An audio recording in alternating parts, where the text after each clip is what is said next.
رمضان جاء نعم النعم نلنا الرجاء. أهلا بأيام الهنا من صامها بلغ المرام ملئت ليالينا السنة كشف السنة. بسم الله الرحمن الرحيم.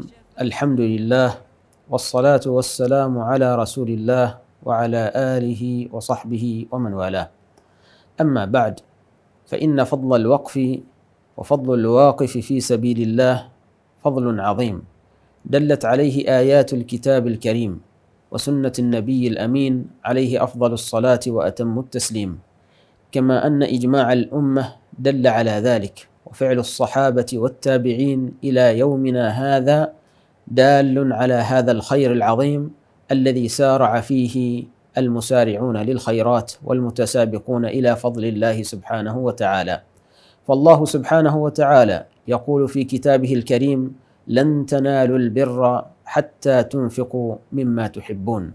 وقد سمع أحد الصحابة رضوان الله تعالى عليه هذه الآية من رسول الله وهو أبو طلحة، فلما سمعها جاء إليه فقال: يا رسول الله، إن أحب الأموال إلي بيرحاء وقد جعلتها في سبيل الله. فأمره النبي صلى الله عليه وسلم بعد أن امتدح صنيعه أن يوقفها في الأقربين، في أقاربه من بني عمه، ففعل ذلك رضي الله تعالى عنه وأرضاه.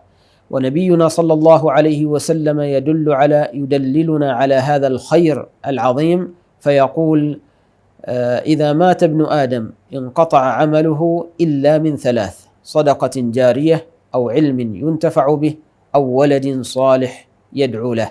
فالصدقة الجارية من ضمنها الوقف، أن يقف الإنسان شيئا من ماله في سبيل الله، وهذا الذي فعله كثير من الناس وسابق إليه، فنسأل الله سبحانه وتعالى أن يجعلنا من المسارعين للخيرات.